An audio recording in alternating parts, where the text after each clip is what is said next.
perfect timing as the king of the Sabi Sands makes his way down to Red Dam for a drink. Let's go and catch up with him. I've got to go all the way around. So everybody hold on tight as we go and watch him quench his thirst. With such a full belly, I'm sure he's feeling particularly thirsty. Luckily for him, he has managed to settle himself right next to a waterhole. Our Tingana was the first leopard I ever saw in the Sabi Sand when I arrived here on my job interview. So in a way, he's got quite a special memory attached to him. Where are you going, boy? Oh, there he is. Here. Everybody hold on. Let's hope we don't get stuck in the mud. Let's get a nice view of him around here. Oh my goodness. Let's hope we don't fall into the water. Okay, here we go. The king of the Sabi Sand, indeed.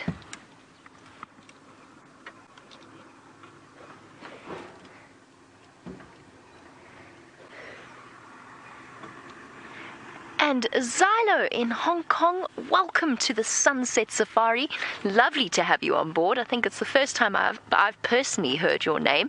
You want to know if leopards will, or big cats will pant to cool themselves down in the same way that cats and dogs do, especially dogs. And yes, absolutely they do. So if it were a slightly warmer day, if he perhaps was lying in the shade with the sun beating down upon him, he may well start to pant and you'd see his tongue sticking out because, of course, these big cats can't sweat. They've got to cool down in other ways. Our leopards are slightly more resilient to high temperatures than lions. And I've seen Tingana, bizarrely. I mean, it's so funny. You read all of the books and they'll say the chances of a big cat moving around in the heat of the day is very, very slim. I've seen Tingana wandering around when it's well over 100 degrees Fahrenheit. Here he goes, lapping away. He's clearly very, very thirsty. He's found himself the perfect puddle on the edge of the water. I don't think we should get any closer. I think we might risk getting stuck, which is what I would prefer to avoid. You can see him battle-scarred, scratches under his eye, and of course that large one across his nose. And that's just the price that a dominant leopard pays for being dominant in an area, for ruling over an area. I suspect, though, that scar across the top of his nose, and we'll never know for sure, of course. I suspect, though, that was not caused in battle with another dominant male leopard. I think that was caused in a slightly different way while he was mating with one of the females. Tingana is much sought after in the leopard world, and there was a stage where Karula, Shadow, and a female leopard called Tani, who is Shadow's sister, were all seen mating with him in a very short period of time, and I think that's where that scratch comes from. And I think it was probably Shadow, since we know that he was mating with her around the time that he acquired that scratch across his nose. I could be wrong. It could be that he was mating with Shadow and he actually got into a fight with another leopard to defend her from him. Now, that's a possibility. But leopard mating can get very aggressive, and often the female will turn around and smack the male in the face. I've seen Karula get her claw hooked into Tingana's skin before, resulting in much growling as they attempted to disengage from each other. I suspect that scar might have come from Shadow.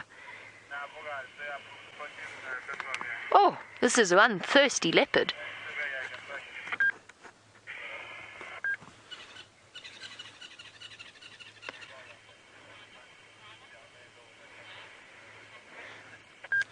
Now, for those of you that know that Taylor was out looking for the royal family, for Karula and for her two cubs, Hosana and Shungile, Catherine, you were wondering if perhaps Tingana is the father of those two gorgeous little cubs.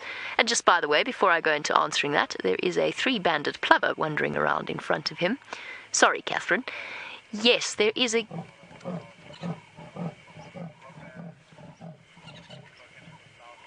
Yes! Awesome! How amazing is that? There he goes, giving us the impression of that deep sawing sound. Absolutely amazing. I was hoping he'd do that. I just said to VM, remember the time we saw him in the middle of the day and he'd just eaten and he started to soar? And it goes back to... oh, flop. It goes back to what we were saying earlier about reinforcing their territorial boundaries, that deep leopard roar. That's what that was all about. That was the leopard roaring. And you can see why it's called sawing. It sounds like somebody sawing through a particularly challenging piece of wood. Sorry, Catherine, you got thoroughly interrupted by Tingana. Oh, flop. Was that exhausting, that whole experience, mister?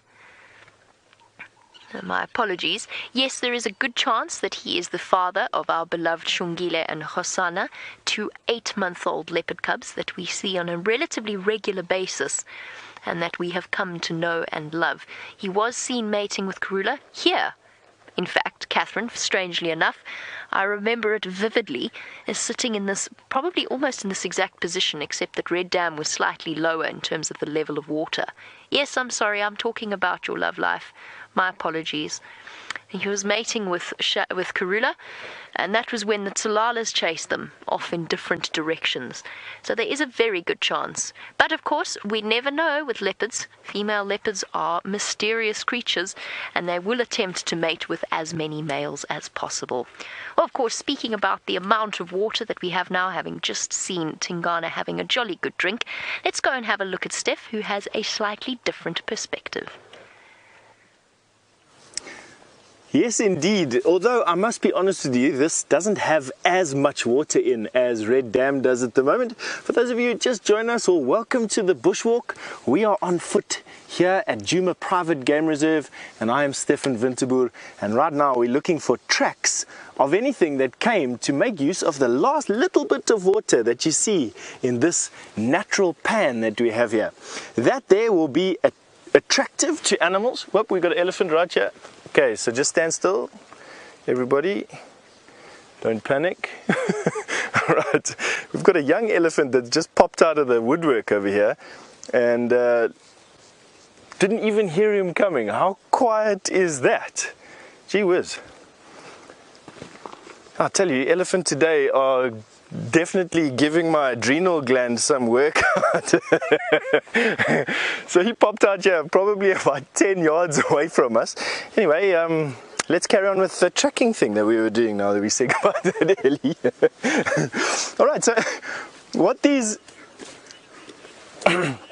Now, let me just gather my thoughts over here a little bit while I wait for myself to calm down a little bit. And while I'm doing that, I just want to share what Caroline condensed her elephant sighting that we had a little bit earlier into one word. Caroline, you said your word is exhilarating. And I must be honest with you, I must share that with you. I think everybody else did as well. Exhilarating is probably, it's not quite fear, is it? And it's not quite basically... complacency. I'm just basically talking about being complacent. I'm just listening over my shoulder. We are hearing some bushes rustle. But apart from the elephant, which is real, there's something over here that has been left by the passage of an animal, obviously coming to investigate the last little bit of water. That is the pug mark of an African lion. Now those are its toes, has 4 toes, and we can actually see what foot that is. I'll be able to tell you whether it's the left or the right foot by putting my hands, or my fingers at least, into that track. As you can see, it doesn't quite fit, does it? Like that, but like this, it fits. So this was the front foot of, the front right foot of an African lion. Probably a female, judging from that size. Male lion's feet are about that size, so much bigger than my hand is a male lion's foot, probably ending about here. Interesting. Alrighty, well that's this mud puddle done. I'll tell you, I now feel like I need to have eyes in the back of my head. Let's walk a little bit this way and see if that elephant was being followed or if he precedes another herd. He must have heard us playing around in the water and came to investigate what we were doing. It's a young male, not a very old elephant at that. I don't see any others over here, so it's possible that that elephant was on his own. Young male elephant do get separated from their herd from about 12 years old to about 18 years old. And a bull elephant will gradually be spending more and more time away from his natal herd to a point where he'll almost become a lone wanderer. Quite often these adolescent and immature bulls will then join up with much older bulls, which are not that competitive for mating rights with the females anymore. And what happens then is that they learn from one another. The older bull gets a young askari, basically, who can protect him and has better eyes and ears for the old guy, and the older one gives the younger one all his experience, where to go with what threat, what to do when, what type of season, and all that sort of thing. But anyway, it doesn't look like there's any more elephant over here. We're going to get back into what I feel like going into some open patches. We're going to send you over to James. He's got that rover of his to play with.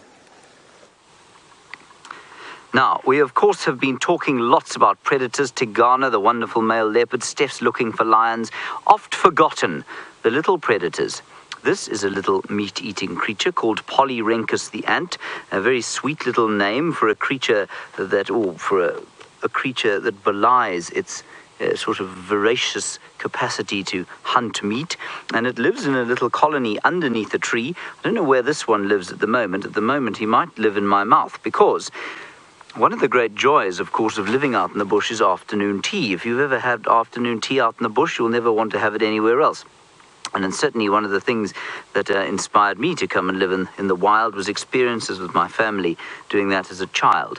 And there's no tea in the tent, but Polyrhynchus is in fact edible.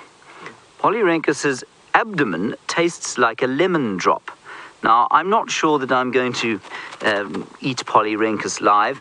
I think it might offend some of you. Anyway, if you would like me to eat him live, I will do that. My name is James Hendry, and you can tweet through whether you want me to eat him or not at hashtag Safari Live, and we'll put it to the popular vote. Look, there are lots of them around. I'm feeling bad about it right now, so I don't think I'm going to eat Polyrhynchus. Anyway, one of the other predators that we have out here, Polyrhynchus the ant. Now, come back inside with me, David, if you don't mind. Yeah. Just be careful of the tripwires there.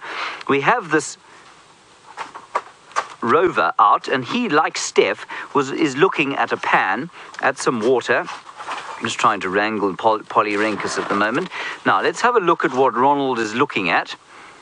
There he's looking at the hippopotamus, which doesn't appear to be moving. Now, the last time you saw Ronald, he was having a bit of trouble, but now you can see that he is entirely mobile. So we just do a little drive around the edge of the pan here, and you can see many, many animals have come down to drink here. Hippo, buffalo, elephant, nyala, impala, all of the antelope species that we get here, they all come down and have a drink, especially during the drought.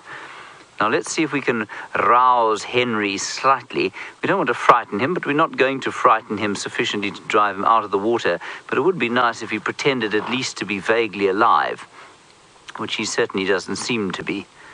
Hello, Henry.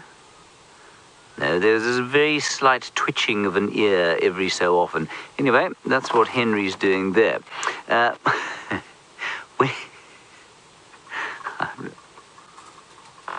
Sorry, there was an animal walking out there. It's gone behind the bush. We won't worry about that. Let's head across to Jamie and find out what the Prince of Cats is doing.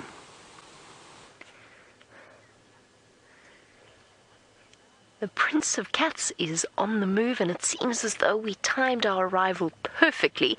There's a good chance if we'd come through a little bit later, we might not even have found him, as he starts to move away from the road and across into some dense vegetation. Well, hopefully we can keep up with him.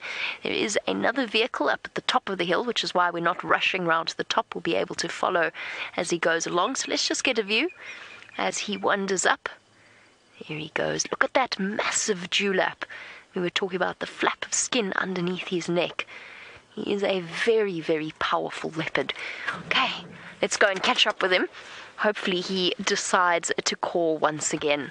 I wonder if he's on his way back to this kill that I think he must have somewhere.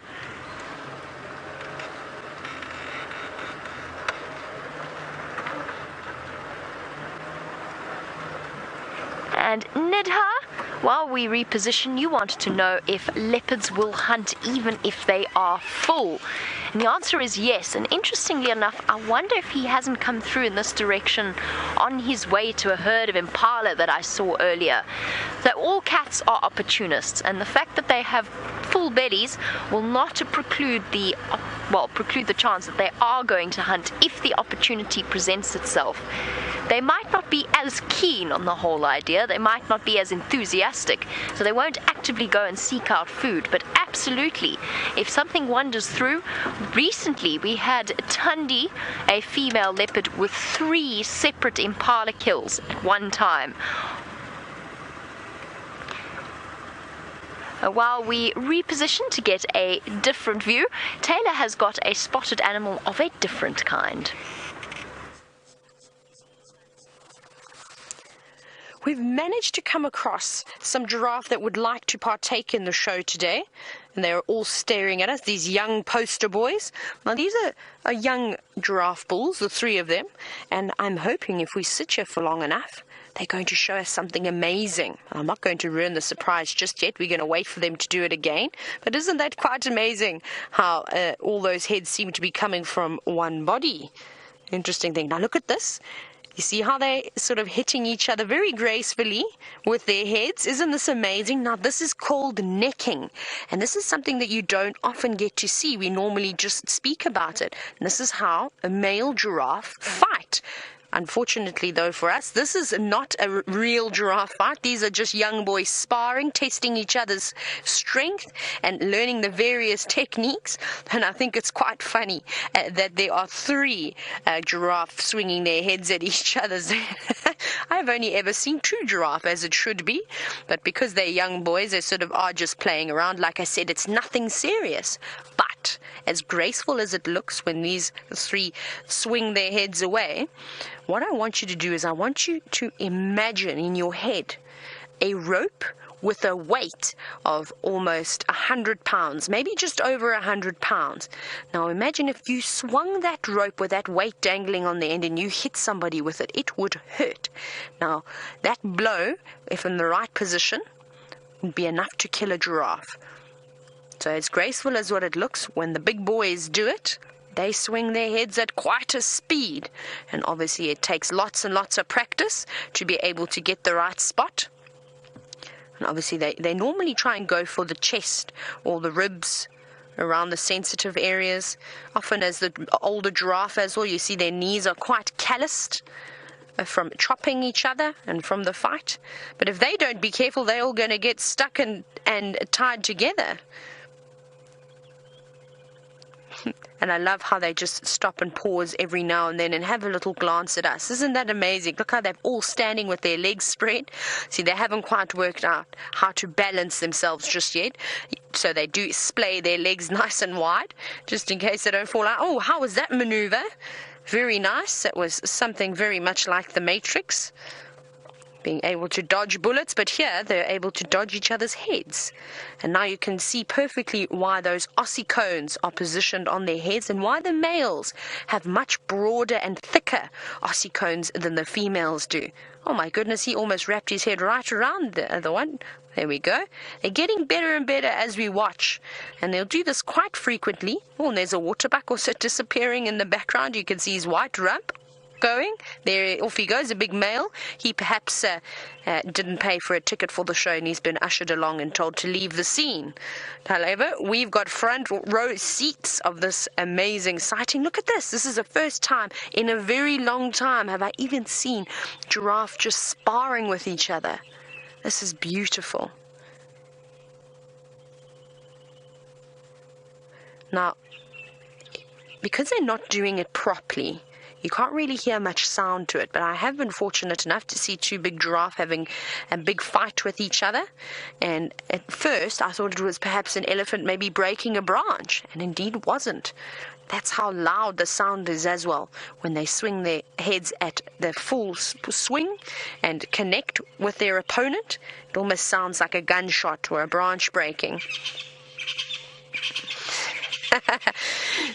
So Debbie, I love your comment. Thank you so much. Debbie from Vancouver seems to think that I'm the giraffe whisperer today. Well, Debbie, it's about time, because we've had 3 giraffe run away from us at the start of the show. It's now quite pleasant to have 3 giraffe that are now standing still that we are able to watch.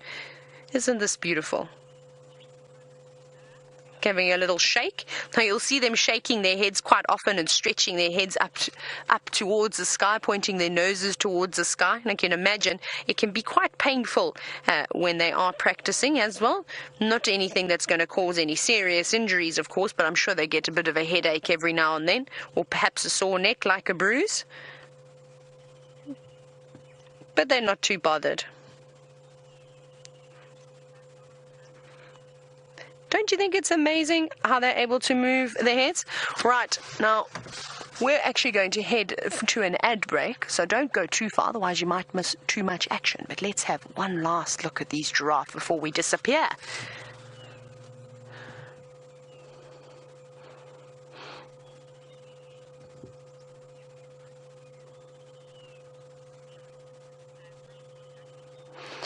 Now, like James always loves to say, I love his line that he uses. I'm learning lots and lots from James. We're helping him out in the tent. We are obviously not really on an ad break. This is all just for practice, just like what the giraffe are doing, practicing. Practice makes perfect. Come on, give a swing. I sort of think this is a little bit unfair, of course, because normally both opponents will have an opportunity just to focus on one other opponent, but when you've got 3 and you are being ganged up on, I think that's a little bit unfair. But it seems as though they're taking turns. Now you can see the one on the left is slightly younger than the others.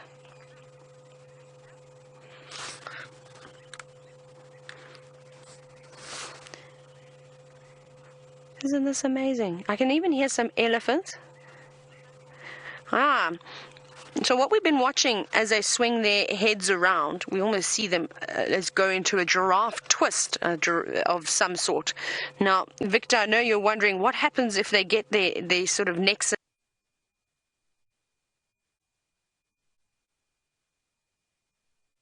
in a knot. Now, I don't think that's possible to get their necks tied in a knot. We often see I've forgotten how to speak today. Apologies. Obviously my solar panel didn't get enough sunlight and the batteries are dying.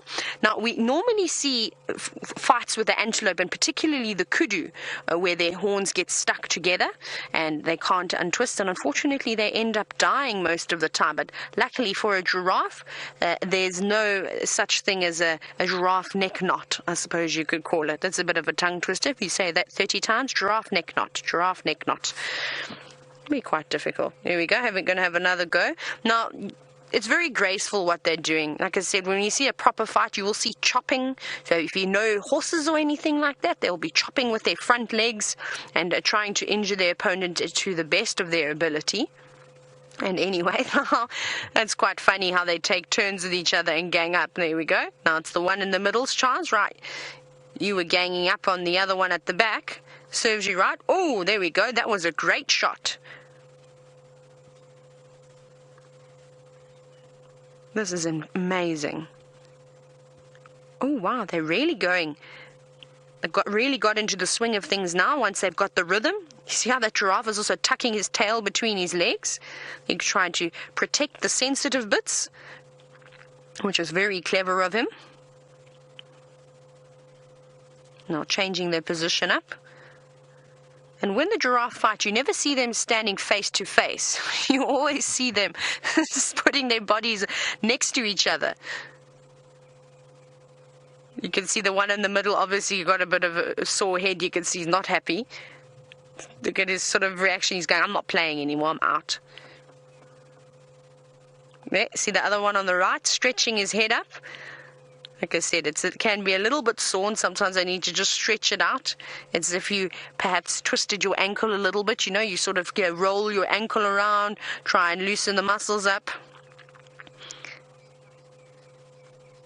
Isn't this amazing? I'm so fascinated that finally, after many, many months of not witnessing something amazing like this, today was the day. Isn't that amazing? Now, let's go back to James, who's going to show you the skeleton of a giraffe.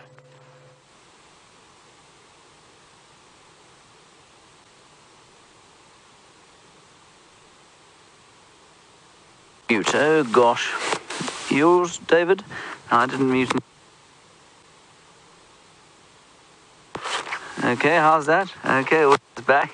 Never mind. Everybody, I'm just going to be a slightly disembodied voice until we come back to TV. I want to show just the horns quickly, because of course you were watching that incredible fighting going on. I'll come in there, Dave. Tell me when you're ready.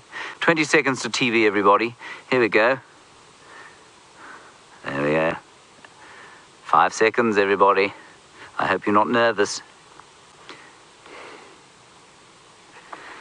Welcome back, everybody, to live safari from the western fringes of the Great Kruger National Park. My name is James Hendry. Stef is out on foot. He's been with elephants, Taylor's with some giraffe, and Jamie is with Tingana, the male leopard. It's a wonderful afternoon. It is quite sort of cloudy, but there's this air of expectancy of perhaps rain later on that will break this drought. You're most welcome. You are the most important part of the safari, so please do send us your questions and comments. #SafariLive. Now, you were looking at those giraffe. They were having a fight. I don't want to flog a dead horse or a dead giraffe. We have looked at the skull before, but just have a quick, I just wanted you to quickly see the ends, the horns. And there they are. And you can see that they've become totally calcified. That means they've got harder, they've got bigger through the course of all the fighting that this old giraffe did during the course of his life. Well done, Gerald. Right, let's put Gerald down here. That's not really why we came here. I wanted to show you, again, the size of the animal. And for me, living out here in the wild, I am constantly reminded of how small and insignificant we are as human beings. Physically, that is. Obviously, we have the biggest brains, and that's the only thing going for us in terms of how we defend ourselves out here. You saw Stef using his brains a lot earlier on. This, everyone, is the foreleg of a giraffe. And look, I'm not a tall man, but still, this is pretty impressive, I think you have to say. Here we have the humerus, and down here the radius and the ulna. That's the elbow of the giraffe there, and down there you would have basically the fused fingers, the fused metacarpals, if you like. Those are the bones of your hand that are fused into one big bone there. So this is about, well, 6 foot, probably 6'7" or so. That's just up to the shoulder height. Right, Taylor's giraffe are back at it with each other. Let's go and take a look. If you missed all the action earlier, you're just in luck, because we've got these 3 lovely giraffe bulls, some young bulls, fighting with each other. And of course, not real fighting. This is just sparring, and this is called necking. And what I was looking at, look at that, isn't that amazing? You should really try and see if you can perhaps get a screenshot when they sort of pretzel themselves together. That is quite unique. I still cannot get over that. I've never seen 3 young giraffe sort of sparring with each other. It's quite spectacular. It's definitely more impressive when there are more than 2 of them. Oh, wow, look at that. There we go. That's beautiful. I'm sure they probably would prefer some more, what type of comments? What is the word I'm looking for, Brian?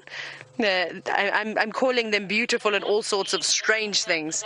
Right, let's go back to Ronald. Now, Ronald's got a new friend. Henry ain't giving any action today, but Ronald has another friend. Have a look at this. There's an elephant coming to say hello to Ronald, and Ronald now is, of course, in deeply mortal danger. Luckily, Ronald is inanimate, and he doesn't quite realize. Now, what this elephant's doing is smelling. It can smell human. It might push Ronald over, but what it won't do is stand on Ronald unintentionally. It might kick him over. Ha! Yeah, no. Wait, he's... That's Ronald's view, everybody. There he is. You can see him on the damn camera. Let's see if he's still mobile. Oh, dear. No, he's faded. He's turning round. He's turning, but we've got no picture. I think the camera's been kicked. Ah, no. Look, I'll just quickly, just keep on Ronald there. I'll just see if I can drive him away from the water's edge. There we are. He is still mobile, everybody. Oops. I don't know what happened there. Anyway, so that was Ronald's experience with the elephant. Now, he's had an amazing time with elephants, and we have two through him. We're often asked why it is that elephants don't, or how it is that they don't stand on their calves. And in the big herds, often you have tiny elephants, not more than sort of, 2.5, 3 feet off the ground, and these huge leviathans walking all around them. And never do they get stood on. And they are so aware of what's underneath them. And we've watched Ronald underneath a herd of elephants. They've all decided that he's no harm to them, and they just walk around him. It's unbelievable how sensitive their feet are. Anyway, we'll try and get him back and find out what's going on with Ronald, comfort him, send him back out into the fray. Meanwhile, let's go and take a look at Red Dam with Jamie and Tingana. Oh dear, poor Ronald. I do hope that he is okay.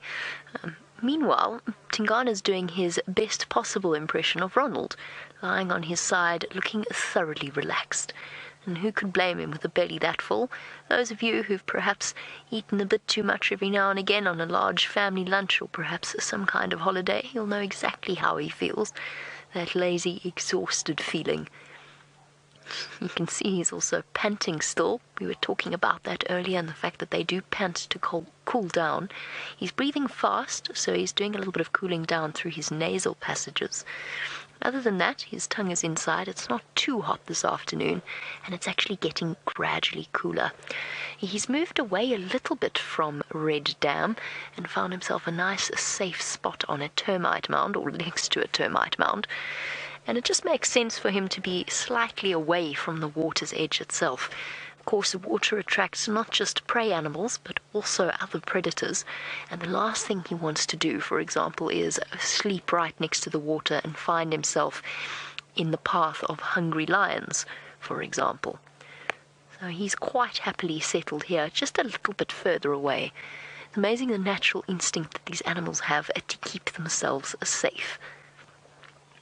Right now, he could not look concerned at all. Now, the name Tingana, for our new viewers, the name Tingana means shy. And interestingly enough, funnily enough, it used to be Shadow's name until Tingana entered the scene, and there was a bit of a switch around with all of the different names of the leopards of this area. But Tingana, when he initially arrived here, was a shy leopard. And it goes down to a very, very important lesson on the ethical guiding that's been approached in this area and the way that these animals have been habituated to vehicles. So for our newer viewers that are wondering why we're not afraid or why the animal isn't jumping into our vehicle, well, it's because they're very, very used to us. And I'll go into more detail later. In the meantime, I think let's go to Ronald. Okay, Ronald's back, and so's his friend. There we have the elephant drinking. You can see the hippopotamus to the right-hand side.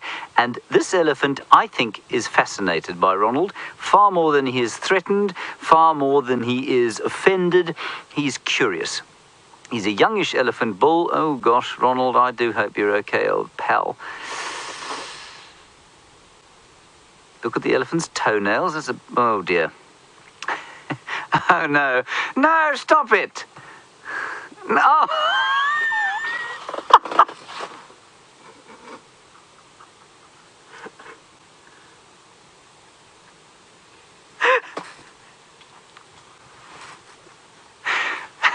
That's Ronald's feed there, you can see. That means things are not as they should be. Anyway, listen, this Ronald thing, I'm laughing because the dangerous Russian who does all our tech is going to be very cross with me indeed. I might sleep in the tent. Okay, now, just a quick bit of background to Ronald. It's a different way of engaging with the wild. It's obviously completely inanimate, but he does move. He has the scent of human beings.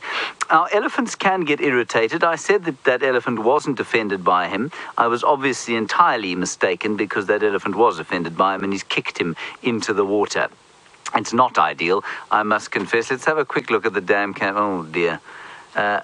Right, okay, well, at least he's not being leaked on. Yeah. Anyway, oh, God, oh, no. Oh, no. Oh, no. Oh, I thought I was going to do precisely the opposite. Now I'm really... Oh, no. Sorry, Alex. I'm in a lot of trouble now. I'm so sorry, everybody.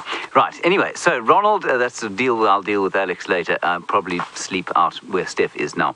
I feel quite nauseous. So Ronald's... his modus operandi is to get a different view of the wilderness and to interact in a slightly different way. And obviously today was not a particularly effective way for him to have interacted with the wilderness, but a great view nevertheless. Let's head back to Tingana for now, and I will try and placate Rasputin the Russian.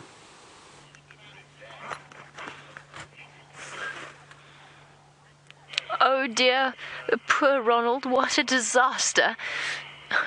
It's definitely not the way that Ronald's afternoon was meant to go. In the meantime, somebody else is having a much nicer afternoon and is now... Oh. I was about to say is about to get up, but most definitely not. I think we might need to do some maneuvering to get us a better view in a moment, but for now, we've got a view of the beautiful golden fur of this leopard and his massive neck and shoulders. He really is a top-heavy. There is a huge difference in size between the female and the male leopards. The males are basically twice the size of the females.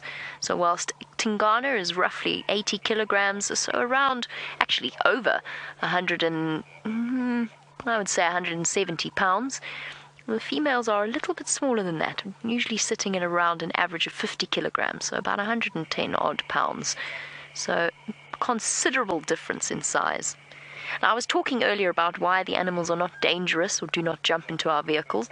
I think that's a bad way of phrasing it. I think that saying they're not dangerous is not a good way of saying it. They can be dangerous. They're wild animals, and we should never forget that.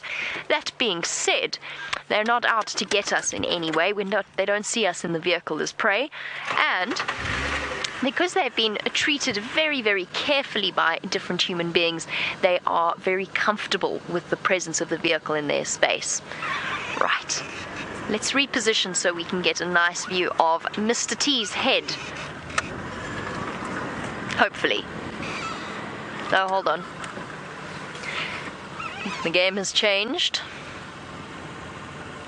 What you going to do, boy? I'm just going to sit here for one moment just to see where he decides to go. There's no point in heading off in one... There we go, he's up. And he's back down again. That's more convenient, mister. Look at those incredible grey-green eyes of his. Each and every leopard has an individual eye colour, a unique eye colour. You can recognize them just by looking into their eyes after a while.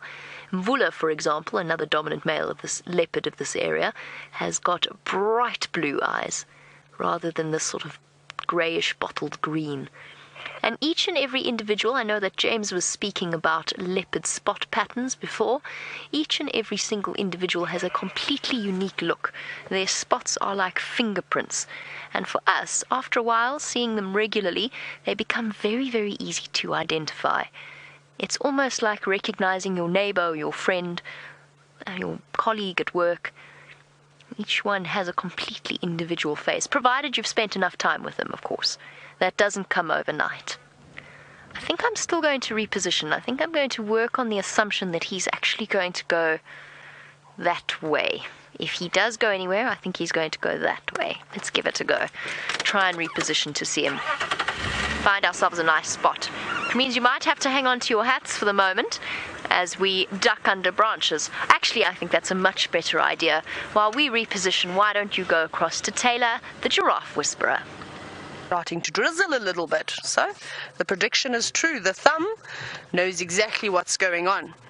Now, like I said, it's just starting to drizzle a little bit, so we very quickly put our rain covers on, but that's not putting a dampened mood on the giraffe. They seem to still be having a great time. Now, if you see the giraffe that's walking at the back, let's see, he's going to come out now. There you go. He's sort of put his head towards the tree, the one just behind the one that is looking at us. Now he seems to be slightly younger than the others, and we've been watching some interesting interaction while you've been gone, and they seem to be bullying the youngest male, which is quite funny. Now, hopefully we'll be able to see it again, and then I will definitely tell you a little bit more about the giraffe. Now, we are going to go through to another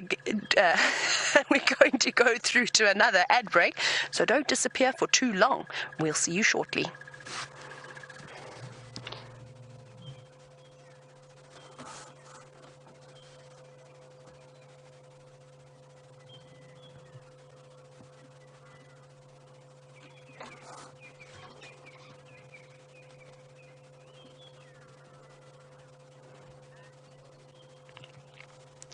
So what I was saying is, you'll see now the giraffe on the left. Like I said, he seems to be the youngest one.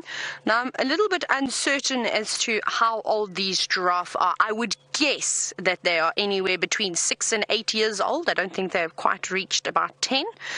They're quite small in size. So typically a male giraffe can reach about 5.5 meters tall. I need to work on my conversions, and I'll practice tonight, and I'll be better tomorrow.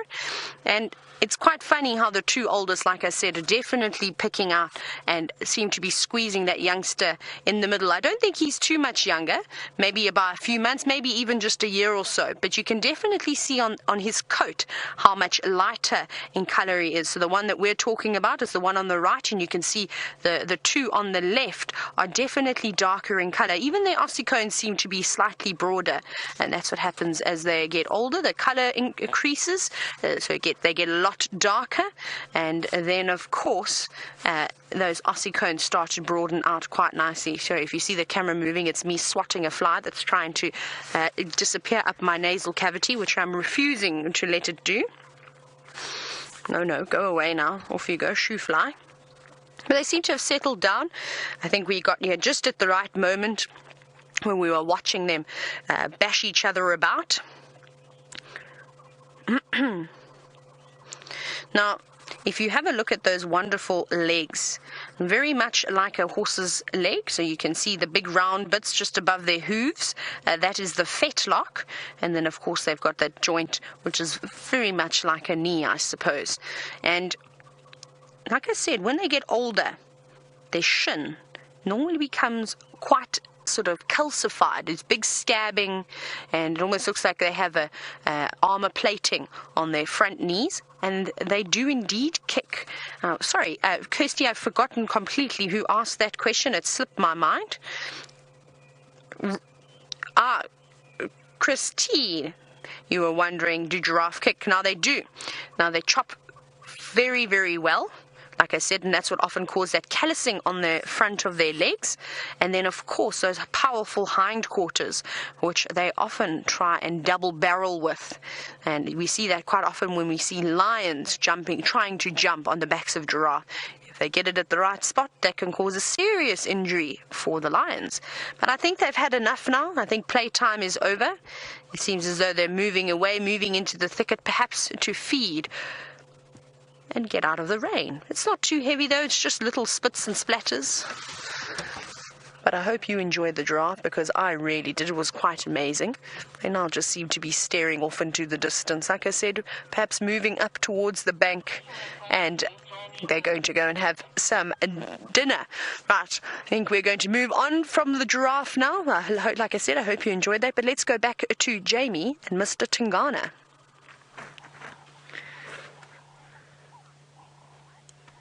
Well, a tailor moves away from the giraffe in a rare treat.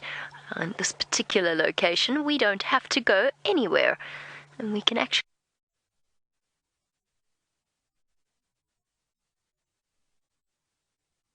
sit with Tingana, as far as I can tell, for as long as we like. We have him all to ourselves, and what a stunning afternoon it has been. A reunion with Tingana after a good few weeks' absence. Look at that, he really does look like he swallowed a beach ball, doesn't he? Oh, incredibly comfortable. I was speaking about the fact that his name was his name means shy, and how shy he used to be. No more. He's obviously become very, very used to vehicles over the course of the years that he's been living in the Sabi Sands, being tracked and viewed by various guest vehicles. And now at this point you can drive next to Tingana. He doesn't even look at you when he's asleep. He is so comfortable in our presence, which is it is a true privilege that we are at that point.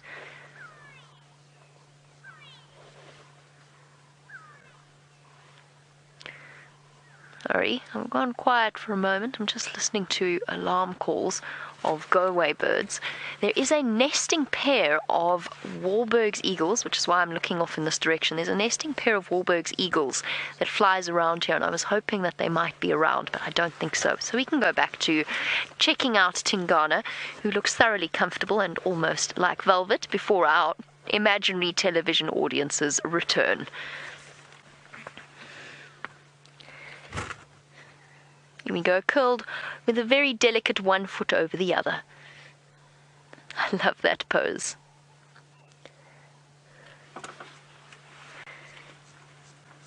Puffing away. Those massive feet of his. And you can just see the power in the forelimbs.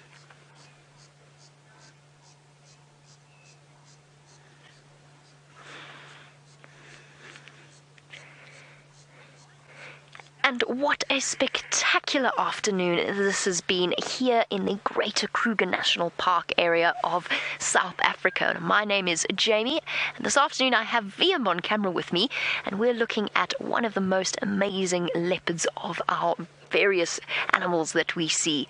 Let's have a look at Tingana. For those of you who have just joined us, there he is snoozing away, an absolutely massive dominant male leopard, and he is the leopard, I think, the male leopard that we see most frequently on our live safaris. Definitely a special character. That being said, I haven't seen him for a good few weeks, so it is wonderful to catch up and see how he's doing, and to observe the good condition that he is in. The flies are bugging him. I know the feeling, Tingana. They're bugging me as well. They keep flying into my ears and into my eyes, so I sympathize with you completely. And they are biting stable flies, which is why he's not letting them settle on his skin. You can see his ear flicking, and the odd paw movement every now and again, just those flashes of irritation from our beautiful leopard. But other than that, he is thoroughly content, resting his head against the sandy soil.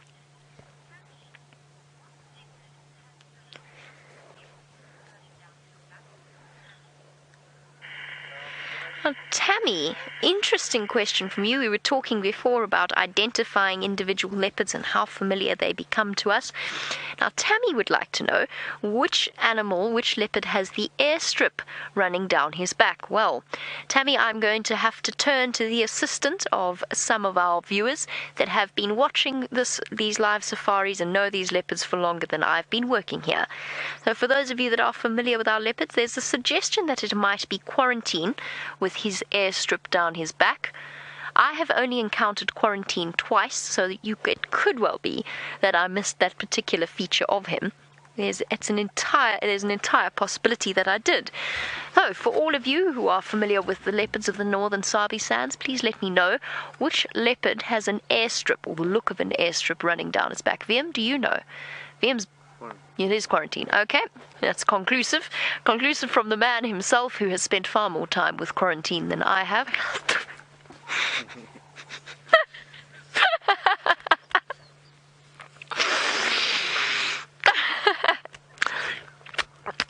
So gross. The fly went straight into my mouth. At least you caught it. At least I caught it, that's true. Let's just look back at the leopard while I attempt to find some water to wash my mouth out with. That was so gross, and it's still flying around. Okay, I'm going to recover myself and rinse my mouth out. And while I do, let's go and see if James has recovered from his loss in the tent. I have not recovered, everybody, and that is my personal tribute to the Russian.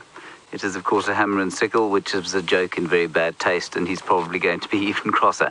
Now, of course, what would be very nice for Jamie right now is Polyrhynchus, which tastes like a little lemon drop. Unfortunately, Polyrhynchus I have lost since I had her last. Now, I have something quite astounding to show you, and a little bit like Tingana, I suppose, the heart of this creature I'm going to show you is beating quite fast. Have a look at this. It's a caterpillar, and if you look very carefully, you can see the beating of its long-chambered heart, which runs along the top, just under the skin there, and you can see it beating. Can you see that? Ba-boom, ba-boom. And what it's pumping is something called hemolymph, which is the equivalent of our blood. It's green mostly, though, and it's being pumped all the way around this caterpillar's body. Now, what I will do is take this out from under the microscope, and I'll show you the brilliance of this caterpillar. What it's done, this is since yesterday. We caught this caterpillar yesterday, and we put it in the jar with some leaves because there were some eggs here. But what it has done is created a little silken home for itself in amongst the leaves. Isn't that cool? So it's pulled all of these leaves together with sticky silk, and that's where it's hoping to stay safe. And we will release it. We're not going to keep it until it pupates. Well, maybe we should keep it until it pupates and find out what it is. Anyway, if you have any questions, remember, #Safari Live. You can talk to us in the tent in the same way that you can talk to us, talk to any of the others. Now, Haley, you're wondering about the skull on the top with the big black horns. Well, Haley, thank you very much for asking, mainly because I really like to show off my little shelf of death. Here we have a wildebeest. This is a blue wildebeest, a very large bull, blue wildebeest, and he's been bleached. He was professionally prepared, and that's what he is, basically. And you can just compare him. I know some people sometimes mistake them for buffalo, but here is an enormous buffalo bull, and you can see a huge amount heavier. And remember, I don't know if you remember that Jamie was telling you very early on that the top of the horns here gets rubbed away, and there you can see that on that skull. Now, I became slightly tongue-tied there because Jamie is having herself quite an astounding afternoon. There seem to be lovers in the offing.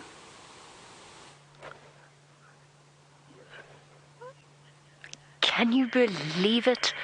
It's just one of those amazing things that whenever you sit somewhere in the bush for an extended period of time, amazing things happen. For our new viewers, this is a completely different leopard, and her name is Shadow, and she's just popped out of nowhere. I had no idea she was here.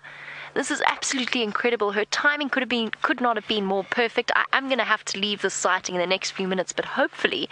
Oh, he had his head up earlier. Now he's gone back to sleep again.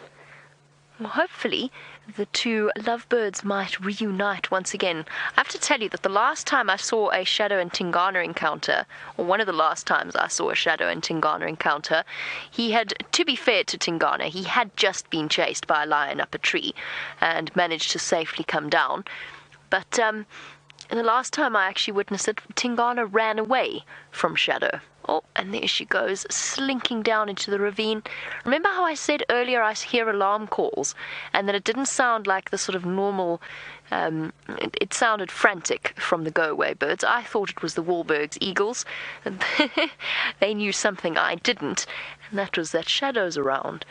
Now, where's she going? He's over here, my dear. This side, this way. Our female leopards in estrus, or in heat, as it's also known, can be quite relentless in their pursuit of their male suitors. They're often searching around. Look, I don't think she knows he's here. She also looks quite full, like she's recently eaten. Now what? What to do? Where to go?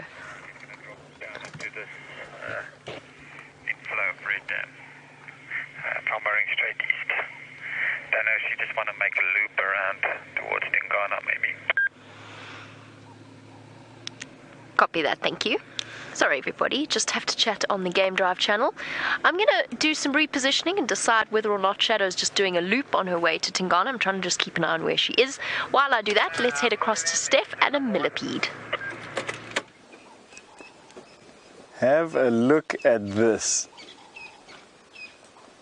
One of the first of the arthropods that are out after the rain and into the changing of the seasons into our spring. This is a millipede, meaning 1,000 legs, and you can just have a look at how it got its name. Just have a look at all those fantastic legs. 2 per segment, except for the first 4 segments and the last 1 segment. Look at that. A detritivore. They eat fungus, they eat algae, and basically just burrow their way through the undergrowth. Just have a look at the size of this one, almost as long as my hand. Reluctant to get onto my fingers today. For some reason, those antennae on the top, let's see if I can gently persuade him or her. Look at that, tasting with those antennae in the front. That's how they sense their environment around them. She can obviously, or he can obviously sense that my fingers are not lunch. Let's have a look at those ripples of those legs. They can move backwards, exactly the same way that they go forwards. Just have a look at that. Generally, it's not a good idea to stick your hand underneath these stumps. You don't quite know what's hiding at the bottom of these stumps, and we find lots of widow spiders here as well, and they love these dark, parallel surfaced stumps. Just have a look at this. Tasting. Imagine how sensitive. What picture is this millipede generating from the front of its head? Those chemical receptors there in the front, tasting the environment. Doesn't like my fingernail.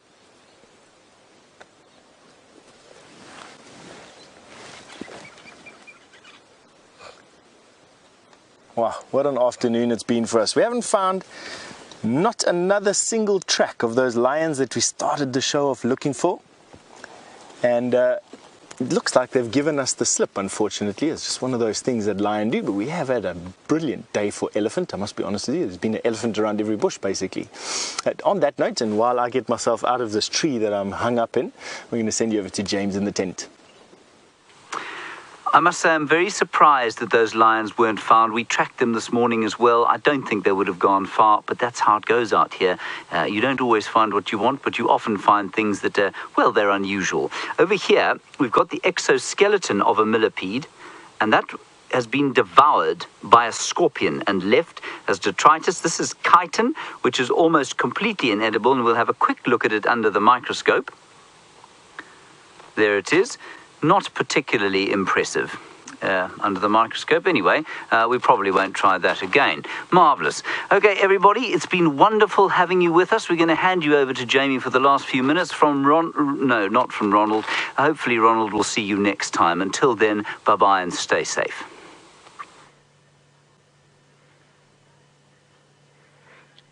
What an amazing scene has played out in front of us here right next to Red Dam on Arathusa. Shadow's gone to lie down in those thickets, so that's where she is at the moment. Tingana, in the meantime, is here, still pretty much in this, adopting the same position he has spent most of the afternoon in. That being said, he did just call once again. I think that there is a good chance, no, I don't think, I know that Shadow knows he's here. I'd actually sort of forgotten that he had called earlier, so I was wondering whether or not Shadow had worked out exactly where he was. Well, now she knows for certain.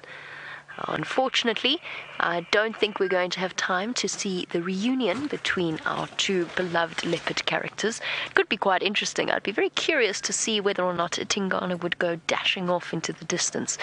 That being said, there's a good chance that by tomorrow morning, if they stay here on Arathusa or go on to Djuma, we could have our mating leopards once again. That is definitely something to look forward to. Shadow is still lying down. I've been listening with half an ear to the game drive comms, so I do know that she is still lying down in that drainage line, so it could actually take a long time for her to make her approach to Tingana. But until then, we'll just have to wait for whatever mysteries unfold during the evening and solve them tomorrow morning on the sunrise safari. I don't think anybody, either of them, is in a hurry to initiate this reunion, but it could well happen very, very soon. On that note, I think we are slowly but surely reaching the end of our sunset safari. It's time to do our goodbyes and our thank yous. So a big thank you to VM for his wonderful camera work as always, as well as to the entire Safari Live crew.